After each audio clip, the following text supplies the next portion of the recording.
Soda is such a, it sits in your, in your neurons. When you were a child or a 5-year-old, you had that sip and you'd never forget that moment. It transforms you, it takes you to that nostalgic moment. So that's soda. It's like a real treat. Yeah. So we can force fit into any different kind of soda, but it's an uphill battle. So we will try to keep Sprecher as the flagship and have others different taste profiles and keep where the consumer is and then build on that.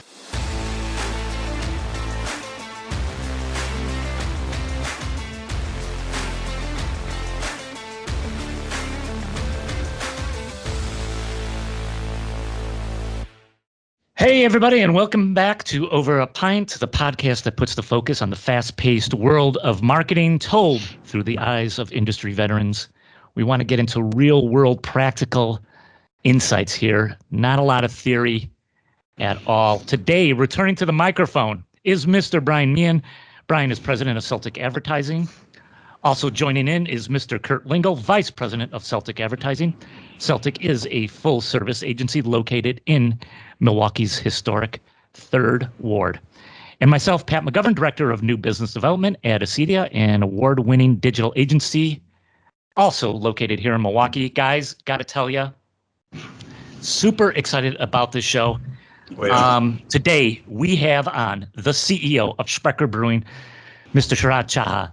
For those that are listening to the show and are not familiar with the Sprecher story, this is one of the early craft beers to hit the market way back in 1985. Guys, do you remember the 80s? I do. They were amazing. Unfortunately, I do, yes. Now they have a new CEO, a new direction that we're going to dive into. But CEO of Sprecher is just part of Sharad's story. He has an amazing background with brands like Samsung, GE, Electrolux. I know our listeners are going to get a ton of value and benefit from this interview. I can't wait to get into this pod. Sharad, thank you so much for being on Over A Pint. Thank you. Thanks, Pat. Welcome, everyone. Hi, Kurt, Brian. I really appreciate this time.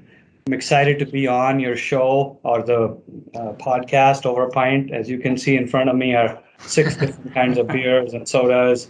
Smaller pints, but we can get more. If you all were here, we would be drinking together. But hey, look, my story is quite simple. I'm one of those immigrant stories, born and raised in India. My mother was a school teacher of a public school. My father was a military officer in India, a colonel in the Army, Indian Army. And we moved around a little bit and studied in different schools. And when I was growing up, if your mother is a teacher and your father is a military officer, you could either become an engineer or a doctor or a loser. And so, it's just security and so on. So I became an engineer, not a great one, but then I came here for graduate school to do my MBA at UWM. This was in the mid-90s, and got a job with ABB, Asia Brown Bavarian, Swedish company. Then did another executive program at Kellogg Northwestern, went to GE Medical Healthcare, spent a long time in GE, over a decade. And then went to Samsung, Electrolux, which was also a good company, Frigidaire, Electrolux, and then Samsung. But traveling back and forth, I was living here. My wife is from Milwaukee. So living here and going every Monday morning to New York, New Jersey, coming back on Friday was getting crazy. And my wife and kid didn't want to move. So they said, you have a choice, either you take your family or whatever. So I chose my family, but then what was I going to do? And I met Randy Sprecher on a social event, and he was in his 70s, wanted to retire in his 70s. And I said, okay, let me try to put this deal together. And fortunately we did, and we closed last year. So, wow, and then COVID hit, believe it or not, 2 months later, and the whole world, on-premise, brewery tours, tap room, debt covenants, all that stuff hit. I'm like, oh gosh, my local investors and I. Luckily, we have a great product, a great soda, great beer, and we're doing good. Thank you. Sure. We definitely want to get into the Sprecher story, because for all of us, all of us listening to this, in doing this interview right now, Sprecher is just an iconic brand for us. Right? So there's a lot of history, and where you're taking it sounds super interesting. But before we do that, we have a little tradition here. We do. What are we having? Guys, what are we having? Sharad, you start off. You got a number of different ones there. What's your first one? Okay, I'm going to start. Generally, I like to start with the Black Bavarian. But today I'll start with the honey lager. This is our special, limited edition. So cheers. Cheers, Tim. Cheers. Cheers. Cheers. Yep. Oh, look at that. Bavarian seems to be the drink of choice. That's what I've got, Mr. Lingle. I'm going with the Black Bavarian, no doubt. Great to have you on the show. Cheers. Yeah. You got it right. Kurt, that is awesome. Yeah. Brian? I'm going soda. When I first came to Milwaukee from Chicago in '92, this is probably one of the first things that I ever tried was the good old fashioned, don't mess with it, root beer from Sprecher. It's a classic. Awesome. The Black Bavarian is outstanding. I can't wait till the bourbon barrel one comes out. Delicious. So Sharad, before we get into the Sprecher story and how you did that, because that's fascinating. You went through your background very quickly. I mean, you were working at GE, Samsung, Electrolux, AB&B. I mean, some killer brands that, if you just had one of those, people would go, damn, you've got game. You've got a number of those on there. So what I'm always fascinated with is people who work at big brands. What are the things you walked away with when you left and decided to go, hey, Randy Sprecher, I'm going to put this deal together? What were the things that you took from the GEs, from the Samsungs, and said, like, yeah, when I start my own thing, I'm going to make sure I bring this into the game? What were those? Absolutely. Patrick, yeah, I think I got your question. The greatest brands, General Electric, I mean, how good does it get? 120-year-old brand. Samsung, 80, 100-year-old, one of the fastest, biggest brands in the world. These brands by themselves, and you are marketing people, are worth tens of billions of dollars. And what I learned was, especially when you're consumer facing and you sell products to the consumer directly or through retailers or channel, you got to protect that brand, that iconic brand. And Sprecher is one of those. We nurture it. We love it. Randy has created a unique brand, the oldest craft brewery of Wisconsin, the first one since Prohibition. And since then, now there are hundreds, if not thousands in Wisconsin and 8,500 in the US.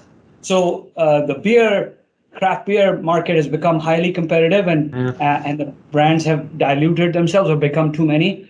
We have a soda as well. So we got that 16-ounce iconic bottle, the traditional way of doing things in a small craft, use natural honey. Our brewers are 30 plus years with the company. We brew our soda like we brew beer. We really, Keisha Sprecher, Randy's daughter, works with us, is a small owner as well. And to keep that heritage, you got to keep it special. We have discussions about our font, the Germanic heritage and all those. And so the learning is, and again, we'll get into as you go down the questions, but whether it's General Electric or it's Samsung, or Electrolux, Frigidaire, ABB, they really pride themselves with quality and consumer centricity and customer centricity. And we get up in the morning thinking about our consumer and customer and our quality, and we end the day the same way, and that's important. Wow. Yeah, if I could ask a question, I gotta address the elephant in the room. So I'm in agreement, Pat. It's like if you look at the experience, GE, Samsung. And here we are at Sprecher. So here's my question. And I know you met Randy at an event and the deal came together, but take us back then. Did you find the beer? Did the beer find you? I mean, we're talking a complete contrast. And what got you excited about this industry, about the brand? Was it that it was iconic? Talk to us about that and put us in your mindset, how you got there. Yeah. So, Kurt, excellent question. For a guy who worked for only multi-billion-dollar corporations, large companies, never worked in a small company, never worked in a private entrepreneurial place, never really knew the beer or soda industry as being a brewer. I mean, I was really swinging for the fences when I indebted myself and got it. But you hit a few nerves, and that was the iconic brand. Sprecher was this diamond in the rough, and I knew that if we could put a team together and bring some of our learnings from our product and marketing and national and international growth, we could make Sprecher into an iconic American, if not an international brand. And we're on that journey. We would have almost doubled the business end of this year. We're growing at 50% year over year. This brand has legs. We're going to take it a lot further. And I saw that, but it's not been easy. I'll tell you, COVID, other things and so on, and cash. I mean, you're cash strapped and you're trying to grow. We've hit all the issues that you could, hiring people, production, plant, old machines, believe it or not. But luckily, this brand and this product is good, and we're going to take it all the way. Wow. You know what? Speaking of the, I guess the other question I have, and it's an obvious question. So when you came in and you started, I mean, like you said, COVID, right? I mean, here we are on this high, and life is going on, business as usual, and then the COVID circus train rolls into town and disrupts everything. What was your mindset like? Did you say, you know what, we got a game plan, and I know we're gonna have to pivot, I know we're gonna have to audible, but if we put our head down and we stick to some basic pillars, we can get through this. Walk us through what that was like for you. Yeah, so another good question. So look, COVID was just once in a lifetime, unprecedented. Nobody has a playbook. It doesn't get taught at GE, although they train you really well, or Samsung. And I remember the first week when we closed, I tell this story to people that, the accountant came to me and said, there's not enough cash in the bank for doing payroll. And I'm like, holy shit, in GE, it used to come from GE Treasury or Samsung. You never think of, I got to make payroll. Yeah. So we had money in the investment account, don't get me wrong, but we had to move it. But, you just don't think of those things because you come from a larger, different place. But that survival instinct, the will to win, we are more resilient as a people, not just us. I want to say the world, changed and pivoted on a dime and survived. We did not stop production, Kurt, for one single day. We had issues, we had other things. People were on the line. Our guys and gals just kept working, and we kept producing and sending. We had supply chain disruption for packaging, for bottles, for glass, for cans, for, prices went up. The things that would take a week or a couple of days would take months or weeks. Mm-hmm. We had to pivot and try and learn and be very agile. But that paid off, and it's showing results. So that's been great. Yeah. That's awesome. Hey, Sharad, I got a question for you. This conversation, we've talked about this iconic brand, this Wisconsin Proud. It's been here a long time. It's ours. But when I pick up the Business Journal from past Friday, that talks about we're in growth mode. We want to expand. We want to get into new markets. We want to bring new products into new markets. Yeah. How do you do that transition from being this great historic Wisconsin brand that everybody loves and knows to now going and spreading? I think it was here in maybe 30 states last time I checked, but you want world domination. So how do you shift that brand, that iconic brand, into something that appeals globally? Excellent question, Brian. Look, if you're from Wisconsin, Sprecher is like an iconic brand. From Milwaukee area, Sprecher, right? I have met people who have a Sprecher Griffin tattoo on their body.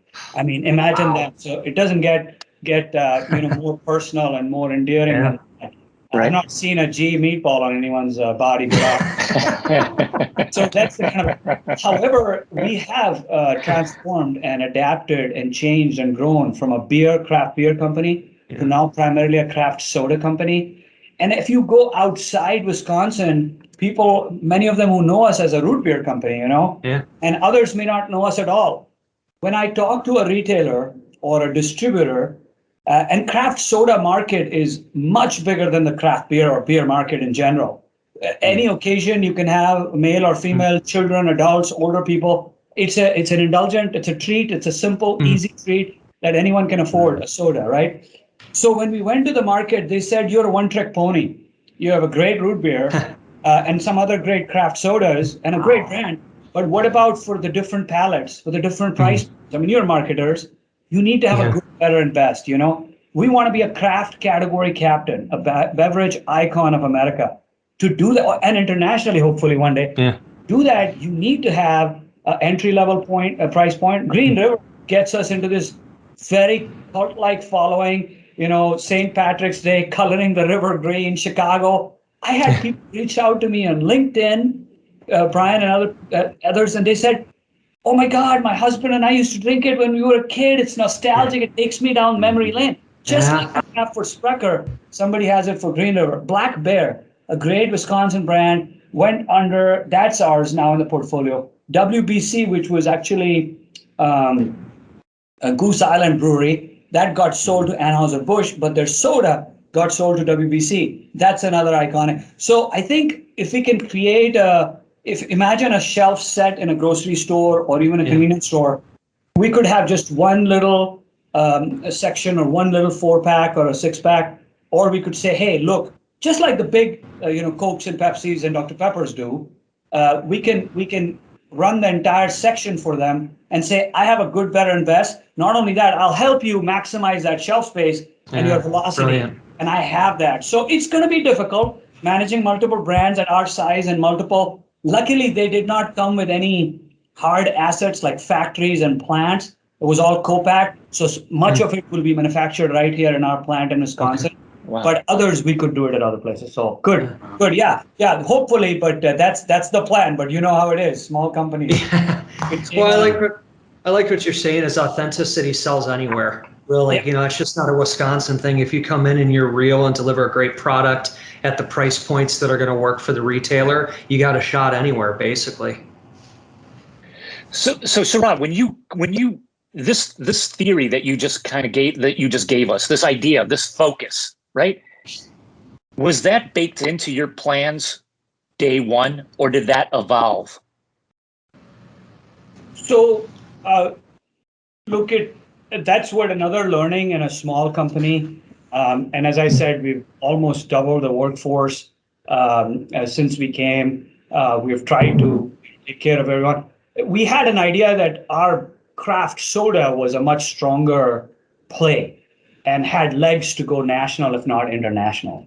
And, we fire brew with honey, which makes it special. 99% of soda is just cold liquid or powder mixed together. I love whereas that. ours is that really cooked in those same kettles and made in a real good way. So we knew this craft soda had legs. Now, as I started going into the market and talking to customers, when you go to the South or West Coast, they have their regional, call it whatever Sprecher equivalent is, or others. After the top 10, believe it or not, IRI and Nielsen tracks, I think 180, if not 200 root beer brands in scans and large companies. This is just root beer. Imagine if you add up all the sodas, we're talking hundreds and thousands of companies. But after the top 10, and luckily, we're the only independent and small standing alone. The others are all big guys and gals who got smaller brands. You think it's small, but it's owned by Keurig, Dr. Pepper, IBC or A&W or Stewart, or if it's a Virgil Reed or you think but they're actually a much bigger company. So we're the only one. So to compete with those guys, and not that there's a place for everyone. It's a hundreds of billions of dollar market. But we gotta punch at or above our weight class, and to do that, we need to have a portfolio. We're learning. Look, it may not work, like you said, Pat. It could be a theory, right? You never know. In a small business, you got to take risk, and we are swinging for the fences. One of the things that I'm just picking up from you, and I got this from talking to Tim, is that you just seem like a man in motion. You are running hot, with the candle burning at both ends and a blowtorch right in the middle. And I say that as a compliment. If you're going to be running a small business, you got to run hot. Yeah. Was that one of the reasons why you decided to leave like the bigger establishments? Because a guy like you, it's like, hey, whoa. Big groups, big organizations aren't known for moving quickly. Yeah. I was telling Pat, our team, that we decided to put a can line and a new line to produce cans right in the middle of the pandemic. February, March, we had just audited and started. And we made that decision in a few weeks, looked at it from a few different things and said go, and we had it up and running in a few. That decision in a GE or a Samsung would have taken 2-3 years. It would have been a few $1 billion decision, equivalent company if you consider the revenue. And it would have gone to the board and 75 meetings and so on. So that's what differentiates us. And look, it's nothing bad against, I love GE and I love Samsung, but they have to, the way the machine works, it's hundreds of thousands of people. We're small and nimble and fast, and we only can beat others if our product life cycle is 90 days versus theirs is 2 years or 9 months. That's the only way I beat them. And then I can try new things and do it. So we have to, and you are right. We're going pretty fast and furious. Good or bad, it's got its negatives too. I'll be the first to admit. You burn out and other things. Hopefully you won't. Hey, Pat, to piggyback a little bit off your question. So I would agree. It's like I don't know how many minutes we are into this conversation, but I'm getting a lot of energy from Sharad. And this kind of springboards into where I want to go a little bit, and that's culture. So here we are. We've been talking now for about 20 minutes maybe, and I'm getting a pretty good sense of what you're all about, your personality, and you bring definitely energy. I sense humbleness. I sense authentic, and that kind of should spill into a culture. I mean, that is so important. So talk to us a little bit about, the importance of that culture that you're instilling in your team and what it means to you and what you're trying to accomplish with where you want to take this brand. Because I think culture to me is everything. Kurt, you've heard that culture eats strategy for lunch, or you can have all the strategy and all the brains and theory or whatever, but if the culture doesn't work, and look, a 36-year-old oldest craft brewery of Wisconsin, strong. Randy's a strong personality. If you all met him or know about him, he's this real kind of creator kind of guy, very strong. So he built a strong culture. People stuck around for 30 plus years. And for a guy like me who comes from the outside and, not just Wisconsin, Midwest, India, different culture, different race, all that, it causes a lot more anxiety and churn, I bet, in the staff. We've had some churn, but it's all been at the leadership level. We've retained and added a lot of people in production and sales and marketing and other areas. And as I said, almost doubled our workforce, which is awesome. And it's been difficult. Look, I'd be not authentic or not telling you the truth. For some people, it didn't make it. Some of our brewers, they were brewing beer, and they were the award winners of the best beer in America and the best brewmaster of America. I mean, in America of craft beers. That's an honor. Now I come in and I said, we've got a great soda. And we've got a great, craft. We got to make a lot of it. And every lip in America we brew good things, and we're going to have them taste it. Why shouldn't every lip get a sip of Sprecher soda? And it's like asking a Michelin chef to make hamburgers, right? He's like, that's all soda. I'm like, that's it. So, but soda is our thing. So it's we got to look at the consumer. We look at what she wants and what is he looking at, or what does the kid want, and why not? And in the package they want, if it's in cans or in others. And so we're more of I'm looking at it as a value creation. We are, personally put everything on the line, and so has some of the leadership team and others. We are committed to this in a much bigger way. So it's not like, it's not my father's company. I mean, I gotta, it's my company, and I gotta, it's like how should I say, it's humbling, when you're responsible for 100 plus people, jobs, and it weighs on you, and you got to take care of it. Yeah. Hey, can I ask really quickly? I love what you just said earlier as a marketer. I appreciate. What did you say? You said every lip deserves a taste of Sprecher. I like that. Yeah, I think that speaks to everyone. I'm working with Tim to wordsmith these words, but I want to say that every lip deserves a Sprecher sip or a Sprecher soda. And why not? We're not 50 states, and we have, by the way, Kurt, sold in all 50 states, but they're generally Wisconsinites who've gone out and then they want it online or whatever. But why not others? We can stand toe to toe with anyone. Yeah. Why not us? One thing, yeah, why not you? One thing I was going to ask, and I'm not quite sure how to phrase it, but when you have a strong brand, there's a tendency to want to put it on everything, you know? And with the Sprecher brand over the years, we saw restaurants, we saw moves into water and other types of products. And I understand, you know, hey, we've got a strong brand, everybody knows us, let's get as much shelf space, let's get out there with all kinds of products. Do you see that in the future as you shepherd the brand moving forward? Or are you going to be committed to the craft soda business?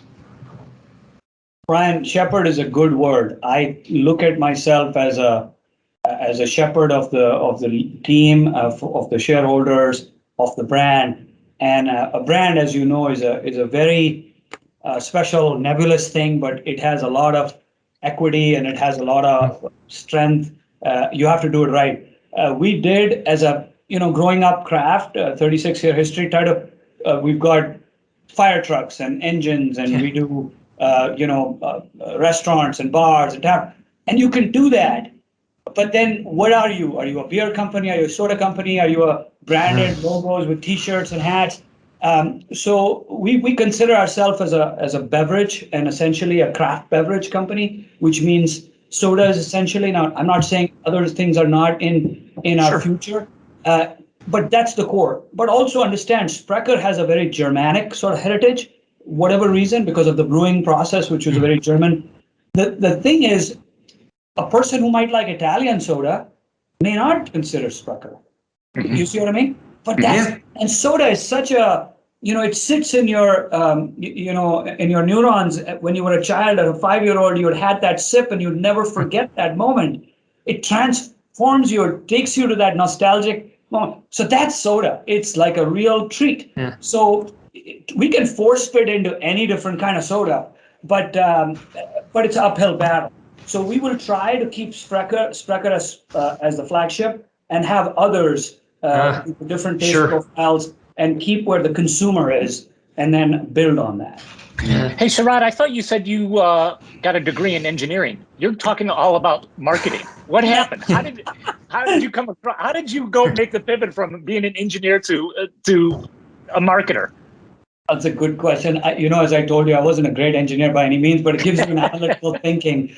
And I did an MBA, and I also went, and I worked in these great brands in the world. And to understand consumer, you got to look at how they buy and what their behavior, ethnographic studies, etc. And having seen and done a few of those, you realize that consumers are fickle-minded, and she doesn't want to think too much. She has this identity, and as soon as you say a brand, there are certain things that trigger in your mind. We want her to be that way.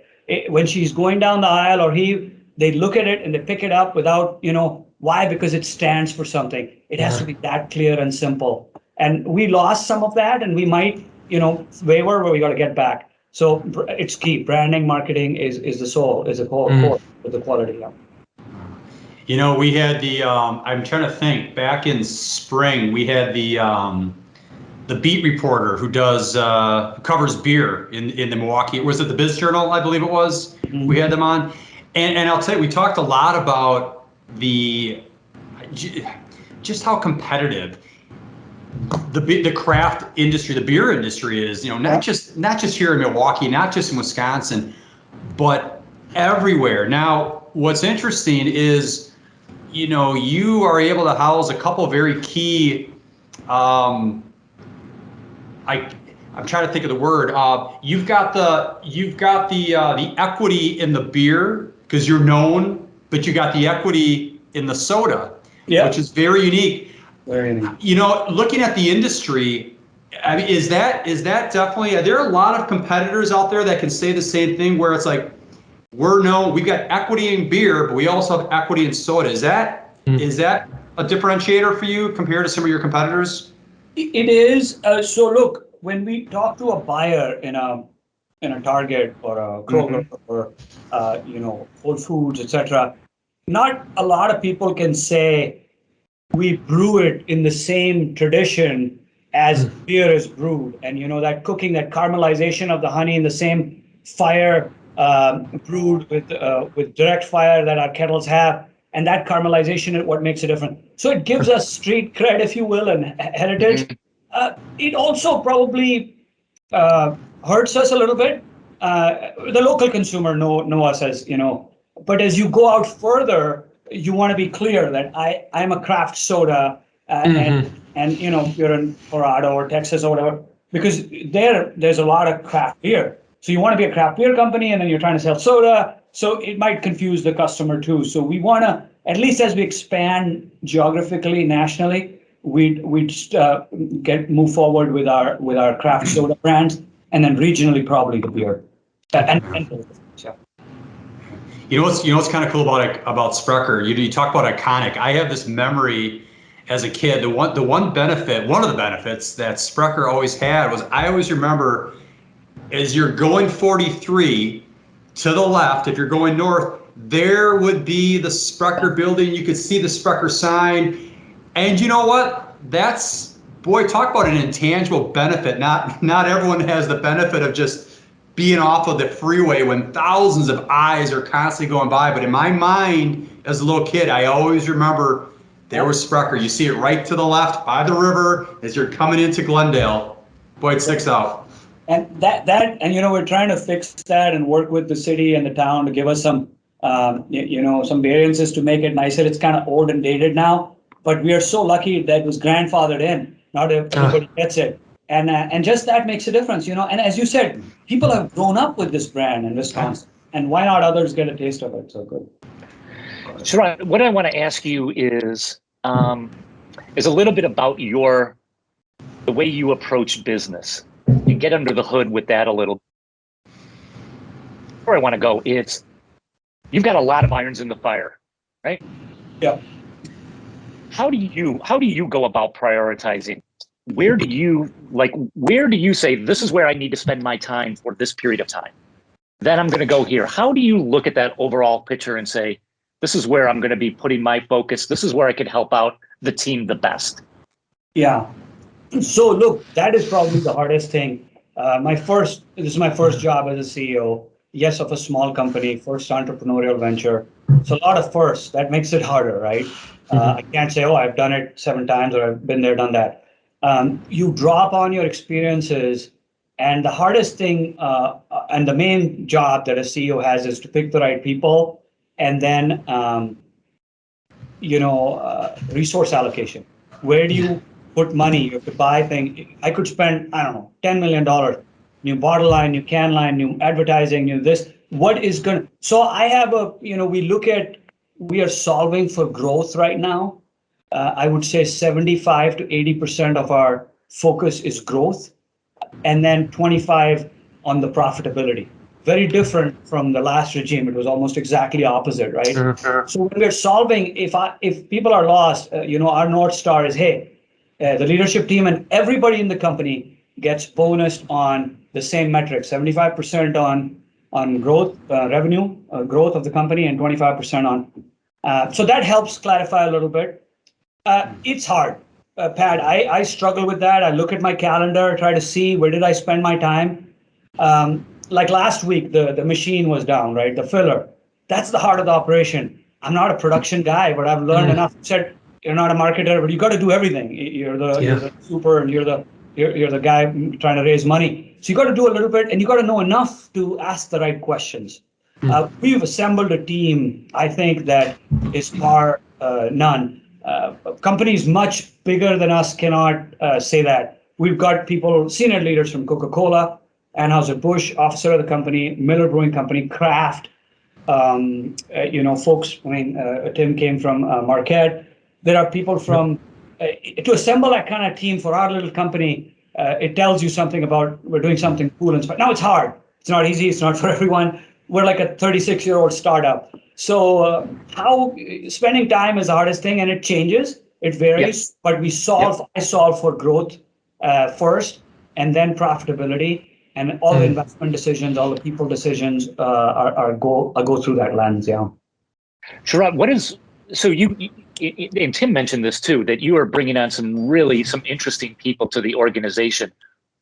What are the things that you look for? Obviously, they have to have the credibility in whatever area they're in, right? Okay, but what are those more maybe intangible things that you're looking for? It's like, this is my man or this is my woman that I want to have with this organization? I think it's that that drive, more importantly, they are sort of, so one of our values is this craft, can do. So you got to get it done. You got to be passionate about what you get done, and you got to do it fast and be curious. These are craftsmen and women. They might have worked for a multi-billion-dollar corporation, but they think like craft. They go back to the brew house and see when the beer is being made and how it's being done, and they're sort of into it. Tim here has, I think, 15,000 followers on his beer blog. Yeah. Tom Aslan, our CMO, is untapped. He's one of the highest rated guys. There are others who do this at their home brewers. So it's sort of a passion, and they feel like, oh my God, our general counsel loves beer. He had Sprecher in his wedding. I mean, I'm not saying that's the criteria, but luckily for us, people miss this out. This is a good learning for all of us. Corporate America trains some great people, and then we put them to pasture, or we don't take care of them as they have gained a lot of experience and they get to a certain stage or age, and that's not good. It's sort of ageist in a way. We have this choice of picking these people and saying, come and work for us. We'll give you the love and respect. We can't pay you as much, but you're on a mission. One day when we're going to be one of the best companies for craft, you said you got to make it happen, and they are in it for that. And we got the best of the best, so that's good. Yeah. What's interesting when you're talking about can do, passion, fast and curious. I mean, these are things that you're not necessarily learning in a business classroom. I mean, these are again, I go back to one of my earlier questions. This just speaks to culture, the type of people you're bringing on to the bus. And it's very impressive. So here, I'm going to ask you. I'm going to have you stretch your brain a little bit on this one. I asked it this to a past guest, but I'm going to ask you again. So as you look back on your professional career, Sharad, is there a point that you would do a do-over in your professional career? Is there something, and again, I always preface, a do-over isn't bad, but like, is there something in your career where you said, I would like to do a do-over, or instead of going slightly to the right, I would have bent to the left? I'm just kind of curious if there was something you maybe learned, some insight you extracted. Heard a lot, I would do a lot of do-overs. I discussed that with my wife. I actually look at, in large companies, you have great training programs, you have good feedback, 360, you have appraisal programs. So I look at some of my old appraisals, once in a while, like 20-year-old, appraisal, which was done by a manager. And one of my managers did say, I don't take direction very well. Maybe I was meant to be an entrepreneur. But the point is that the speed or, kind of breaking down barriers and sort of jumping here and there, and you can't do that in a large company. There's a structure, there's a method to the madness. I learned that the hard way.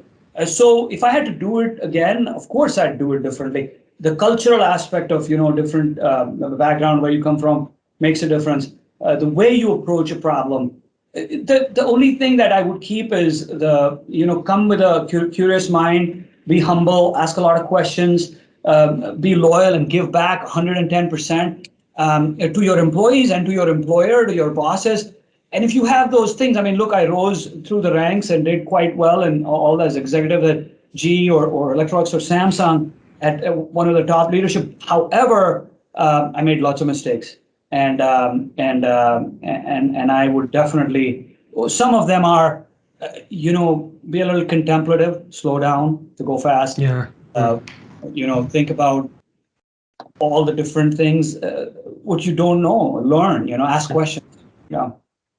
We have a lot of entrepreneurs that listen to the podcast, and I think you said something a little while ago that's so important, is hire good quality people to do their jobs. Obviously, you're there to support them in any way necessary, but I think one of the biggest failures of entrepreneurs, and I might even say of myself sometimes, is you feel like you got to do everything. You got to be involved in everything. You're brought into every meeting. You have to make every decision, and you look at your day and you're like, man, I'm tired, I'm exhausted, and what did I accomplish? So I've learned it the hard way, but I'll tell any entrepreneur, if you're going to go out and start a business, is hire good people, let them do their jobs, so that can free you up to just have the vision. Where are we going to take this brand? Where do we want to go with it at retail? You got to be spending your time on the big important stuff versus getting sucked into all the minutia, I guess.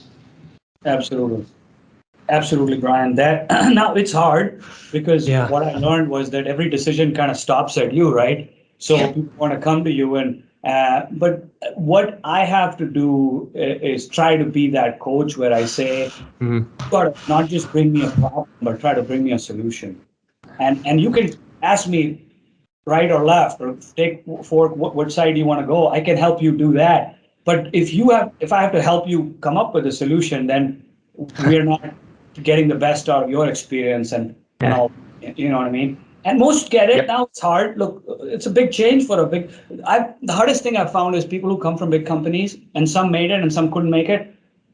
They're like, hey, where's the marketing department? Where's the HR department? We have them. You're looking at it. Person, not like a department. And if you're used to that, you're like, hey, just give it to that department.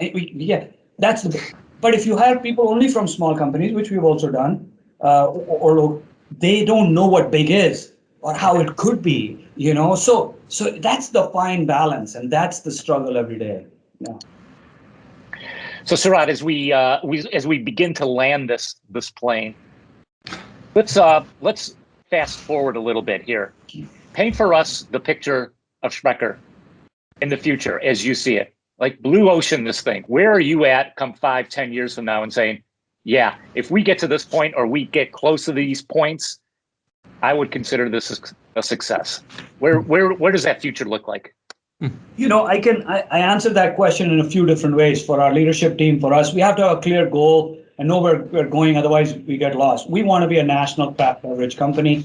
That's every state in the union. We got to be, if not international, Canada, other places. We want every lip in America to try and have a sip. Now, what it means in terms of dollars, of course, it's 5-10x bigger than we are today. And if we keep up this pace, I think we can get there.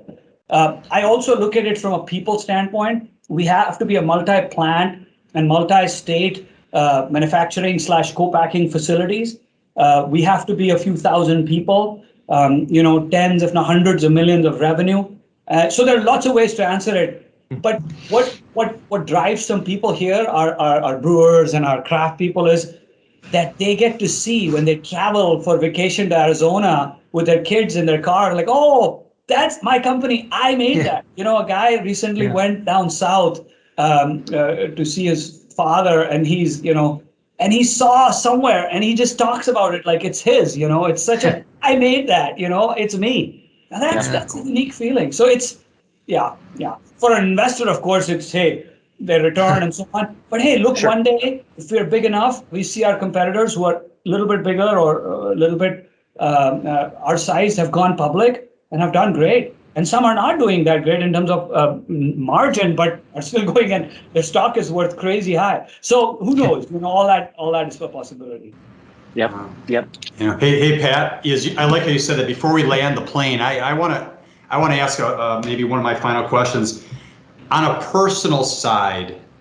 And I know the business is in your blood, and it's hard to separate the business, but on a personal side, outside of the four walls, if you will, what gets you excited? What do you like to do?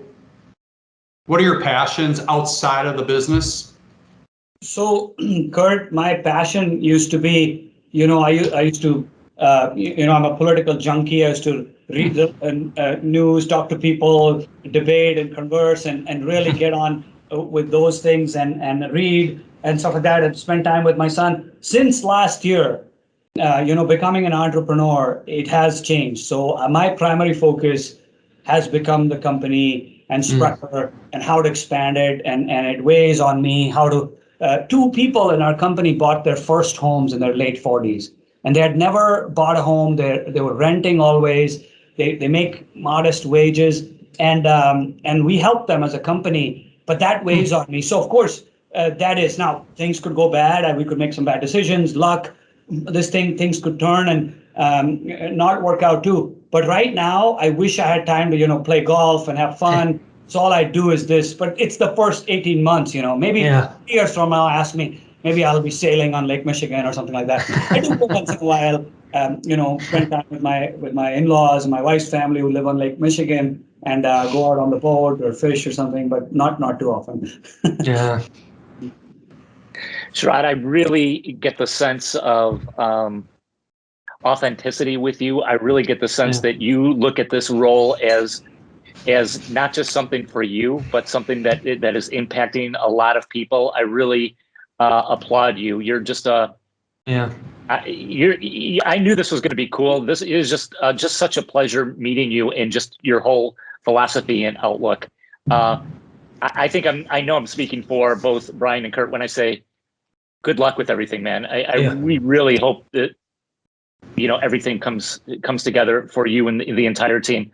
But we have to ask this last question. What's your favorite beer and what's your favorite soda? Easy. Both are easy. Black Bavarian that I'm drinking right now. That was the first beer that Randy Sprecher started. One of the most award-winning, the smoothest, coolest, awesome dark lager. It's amazing. And then, root beer is our number one soda. Everybody knows that. But my favorite is the cream. It's the second. I love the cream soda. I love the cream. And you can put it in mixed drinks, you can put it in vodka or something and have it too. Yeah. So I'm going to have to try that. That sounds good. That's good. Sharad, thank you again. Where can people find you? Where do people want to engage with you? If they want to know more about your story, about the company, tell us all about it. Where do they go? Yes. So look, we're SprecherBrewery.com. They could email me at schadha@SprecherBrewery.com. You could post it on your website. Tim, of course, Director of Communication, seasoned leader here. I'm always available and open, work 24/7, as I said. So email, call, day or night, and we get ideas from consumers and marketers and others, and growth opportunities. And we know enough that we don't know enough. That you're never too humble to learn. And every day I'm learning. Last 2 years have been multiple schools. So absolutely, please give us feedback, good or bad. Come over. You can buy our beer, soda. Tell us what to do, how to do it better, and we're here to learn and grow. This has been great. Tim, thank you so much for arranging this. Sharad, again, it's just such an honor. Appreciate it. One of the best Cheers, interviews. everybody. Cheers. Cheers, Good everybody. job. Thank you. Cheers. Sprecher. Thank you.